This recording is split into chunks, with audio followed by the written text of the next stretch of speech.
Shalom teman-teman, mari kita bersyukur kepada Tuhan karena Tuhan begitu mengasihi kita. Mari tenangkan hati jiwa dan pikiran kita berdoa. Tuhan Yesus, kami akan memulai kebaktian kami, berkatilah kami Tuhan, agar kami dapat mengingat semua yang akan kami pelajari hari ini. Terima kasih juga Tuhan karena Engkau memberikan kami kesehatan agar kami dapat berkumpul hari ini. Terima kasih Tuhan Yesus, dalam nama Tuhan Yesus kami berdoa. Amin. Teman-teman, mari kita membaca satu ayat firman Tuhan. Mari kita buka Mazmur 86 ayat 15.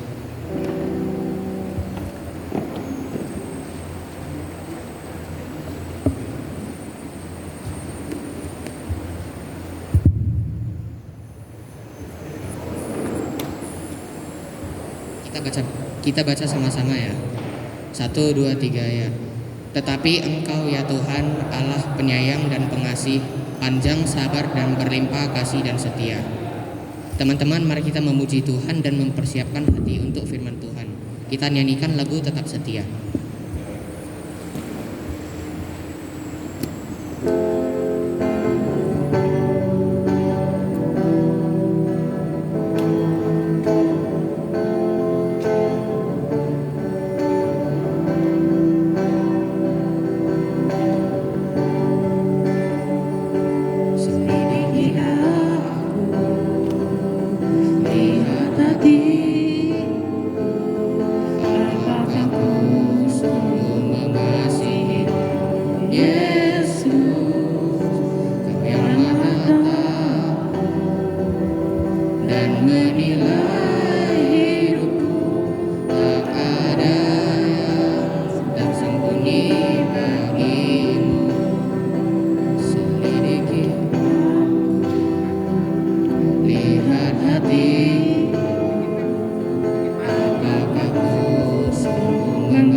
Oke teman-teman, yuk kita buka 1 Petrus 5 yang tadi, ayat yang ke-8.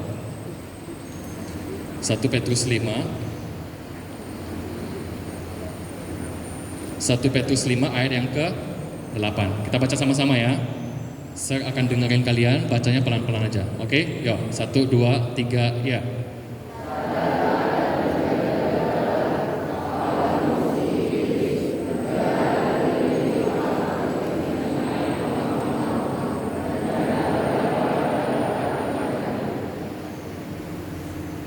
Oke, kita bersatu dalam doa. Tuhan, terima kasih Engkau begitu mengasihi kami. Terima kasih untuk segala kebaikan Tuhan. Terima kasih untuk kesehatan yang Tuhan masih berikan kepada kami. Terima kasih Tuhan, hari ini Engkau masih memberikan kami nafas kehidupan, supaya setiap kami masing-masing hidup untuk menyenangkan hati Tuhan, melakukan apa yang menjadi kesukaan Tuhan di dalam hidup kami. Tuhan, sebentar lagi kami akan merenungkan kebenaran firman Tuhan. Kiranya Engkau yang menolong kami Tuhan, supaya sungguh hati, jiwa, dan pikiran kami hanya fokus kepada firman Tuhan, bukan kepada teman-teman kami atau orang lain. Biarlah Tuhan tutup bungkus ruangan ini, supaya firman yang kami dengar itu tinggal di dalam hati kami, dan menjadi terang di dalam langkah kami. Terima kasih Tuhan, inilah doa kami. Hanya di dalam nama Tuhan Yesus kami berdoa dan mengucap syukur. Amin. Oke. Selama sekhotbah bawa firman Tuhan, lihat ke depan ya. Oke. Saya mau nanya sama kalian. Siapa yang di sini suka mancing ikan? Coba. Ada nggak yang suka mancing ikan? Ada? Oke. Turunkan tangannya. Yang orang tuanya atau mungkin abangnya yang suka mancing, ada nggak? Sore-sore selalu mancing. Ada? Oke, turunkan tangannya. Teman-teman, saya mau kasih lihat kalian tuh satu gambar ya. Apa ini? Tahu? Mata pancing ya atau kail. Teman-teman, saya percaya zaman dulu semenjak Nabi Nuh atau Abraham, mata pancing atau kail itu bentuknya tuh ya kayak gitu. Dari dulu sampai sekarang nggak pernah berubah, begitu ya. Tapi uniknya adalah ikan selalu makan mata pancing. Sudah berabad-abad, sudah bermasehi-masehi, tapi ikan nggak pernah belajar. Dia selalu makan mata pancing, terus berujung kepada menjadi ikan pepes atau apa? Ikan goreng, ya, atau jadi sushi teh, kayak gitu kan. Kalian pernah makan sushi? Nah itu kan dari ikan ya, kebanyakan ya. Nah teman-teman, saya bingung ya. Mereka kenapa terus-menerus jatuh dan makan kail tersebut kayak gitu? Bukankah mereka gini ya, contohnya kelas 7A ini punya ikan satu geng gitu ya, satu akuarium ada sejumlah ikan. Terus kemudian Sir Yohanes pancing di akuarium itu pakai mata kail. Terus ada ikan, kita sebut saja ikan A ya, ikan A. Dia makan mata pancingnya Sir, ya. Otomatis kan teman-temannya lihat ya, iya enggak? Teman-temannya lihat kan akuarium kecil kayak gitu. Tapi uniknya ketika Sir tangkap ikan A itu, Sir pancing lagi pakai mata pancing yang sama, kail yang sama, ikan lain juga makan. Ini maksudnya apa sih Sir? Maksudnya apa? Kenapa ikan itu terus terjebak atau jatuh di lubang hal yang sama? Kalian setuju nggak kalau saya bilang begini? Everyone have a weakness. Setiap orang itu punya kelemahan. Setuju nggak? Coba kalau setuju, kalian kedipkan mata kalian. Oke. Teman-teman, laki-laki itu punya kelemahan di sini, di mata. Ya nggak? Perempuan lemahnya di kuping. Hawa jatuh ke dalam dosa dari siapa? Dari apa? Hawa dengerin apa kata iblis. Dia kompromi sama iblis, dia ngegibah, dia gosipin Allah. Si Hawa ini gosipin Allah. One chance ya. Sekali lagi saya minta kalian kedua keluar. One chance, kesempatan terakhir ya. Masalahnya itu dia kompromi, dia gosipin Allah, jelek-jelekin Allah sama iblis pakai telinganya dia. Makanya kebanyakan perempuan itu lemahnya di sini, sama di mulut. Teman-teman, saya nggak tahu kelemahan kalian, ya, saya nggak tahu kelemahannya kalian. Tapi firman Tuhan bilang apa? Iblis itu digambarkan seperti apa tadi di 1 Petrus 5 ayat 8 itu?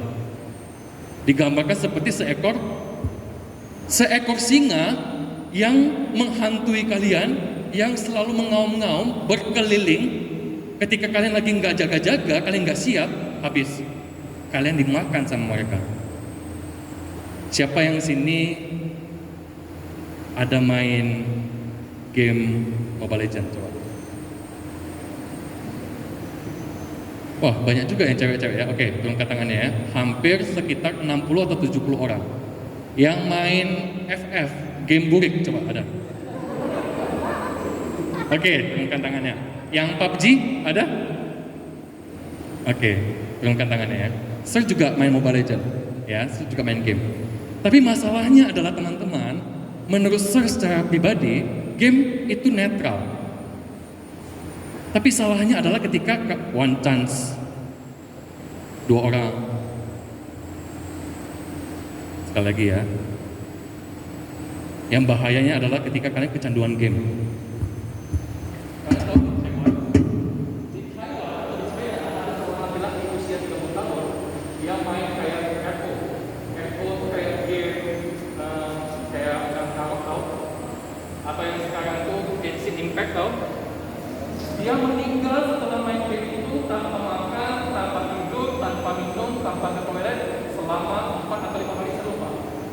dan dia ditemukan tewas karena overload, ya, jadi badannya terlalu capek. Tahu yang Indonesia tangannya pakai kayak gini, padahal nggak ada handphone tangannya, nggak ada gadget, tapi tangannya kayak gini. Jadi kayak orang yang ada satu penyakit kayak syaraf gitu, namanya Parkinson, ngerti ya? Jadi tangannya tuh kayak tremor gitu, goyang-goyang kayak gitu. Hati-hati sama kecanduan game. Sering ingatkan ya, ini entah laki-laki, entah perempuan, sering mau ngajarin kalian tentang sex education. Lihat ke depan. Saya tahu kok.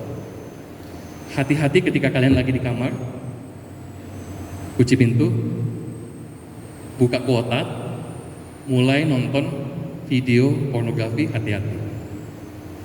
Kalian pernah dengar nggak bahwa pornografi itu merusak otak kita 5 kali hebat atau 3 kali lebih hebat dari narkoba?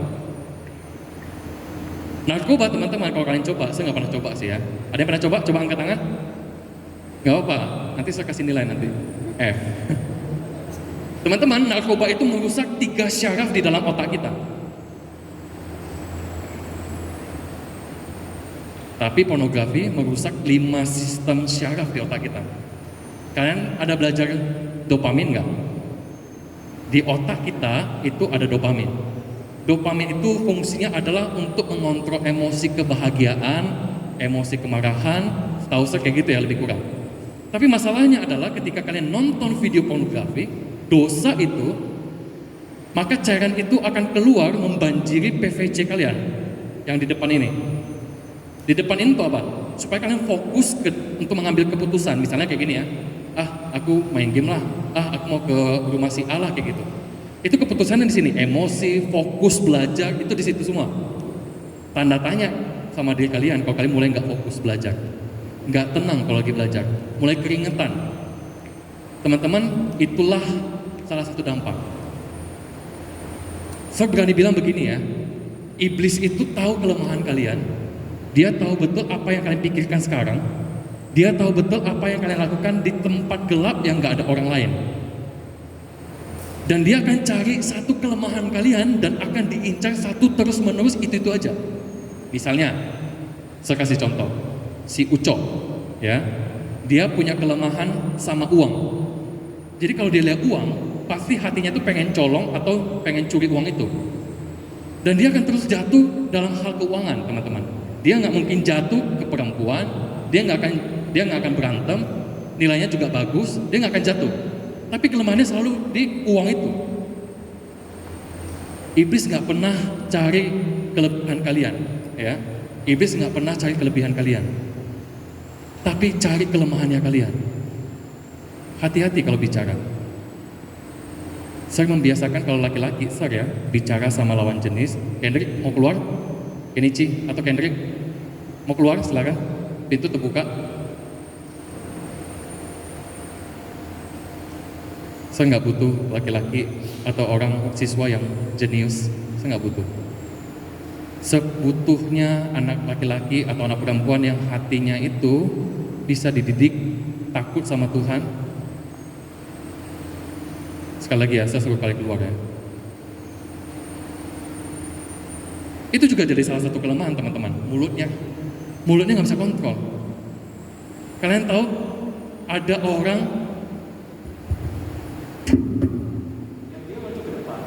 ada acara Oscar, terus dia tampar seorang, terus setelah itu dia turun, dia bilang apa?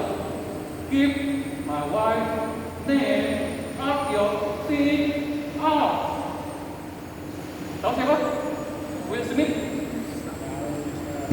Hanya karena satu omongan dan satu tindakan, dia di-ban atau selama 10 tahun dia tidak boleh masuk ke dalam Oscar. 10 tahun, teman-teman. Dia bukannya aktor yang terkenal, aktor yang hebat, tapi dia lemah di sini. Dia lemah di emosinya dia. Ada seorang muslim, dia ngomong satu kalimat ini ya.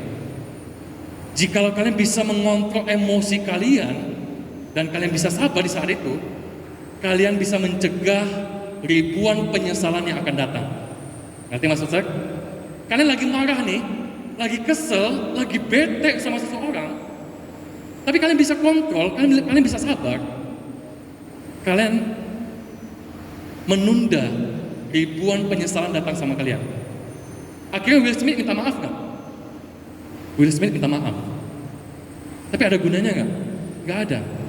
Dia tetap dihukum selama 10 tahun karena emosinya dia. Teman-teman yang tahu kelemahannya kalian, yang tahu kelebihannya kalian itu diri kalian sendiri. Sir, aku tuh lemah loh, Sir. Kalau aku diomongin sama teman-teman, aku emosiku bisa marah gitu. Hati-hati, kontrol di situ. Kalian pukul teman kalian atau berantem, langsung kena hukuman atau DO, drop out, dikeluarkan dari sekolah. Saya nggak main-main. Terakhir ya dari Sir, Pak Stephen Tong, tahu? Pendeta Stephen Tong, tahu? Dia pernah ngomong kayak gini, belajarlah berpikir dari atas ke bawah, bukan dari bawah ke atas. Maksudnya apa, Sir? Saya berani bilang begini ya, seks itu adalah blessing dari Tuhan. Seks itu adalah pemberian dan berkat dari Tuhan kalau kalian lakukan di dalam area pernikahan, ke jenjang pernikahan. Kenapa? Kalian udah matang secara emosi, karakter, finansial, kalian punya tanggung jawab. Tapi kalau orang pacaran, perhatikan laki-laki ya, jangan sampai kita merusak anak orang. Laki-laki punya kecenderungan kalau lagi pacaran, tangannya kemana-mana. Perhatikan baik-baik. Tangan, nafsu itu nggak kekontrol, hati-hati. Banyak teman-teman Sir di luar sana, mereka pikirnya dari bawah ke atas. Dari bawah ke atas. Habis ngelakuin seks itu, baru mereka mikir, aduh ini gimana anak orang? Aku gimana ngomong sama orang tuanya? Teman-teman, saya mau cerita sama kalian satu hal. Ada tingkatnya Sir di Jakarta, tinggal beberapa bulan lagi dia sudah mau diwisuda, mau graduation. Tapi satu malam dia ngajak pacarnya, adik tingkatnya, ke hotel, lalu terjadilah hamil. Dikeluarin dari kampus, dia usianya 21 tahun kayak gitulah, lebih muda dari Sir, 5 tahun kayak gitu. Dia makan siang aja, minta kuota aja, minta sama Sir. Kan Sir dipanggilnya Koko ya di situ ya. Kok bagilah kuota, kok bagilah snack, kok aku belum makan siang, bagilah 10.000. Belum punya pekerjaan tetap, tapi dia membiarkan dosa itu merusak dirinya. Can you imagine gimana anak kecil ini ngomong sama orang tua ceweknya? Pernah membayangkan nggak? Perempuan hati-hati ya. Bagi Sir, nanti ketika kalian udah tamat SMA, udah mulai kuliah, mulai kerja, merantau ke Medan, ke Jakarta, laki-laki yang sayang sama kalian, itu tangannya nggak akan nyentuh kalian kemana-mana, tapi akan jagain kalian, sayang sama kalian. Hati-hati ya perempuan ya. Kalau kalian nanti udah besar, ingat hari ini, tanggal 25 Mei. Ingat baik-baik ya.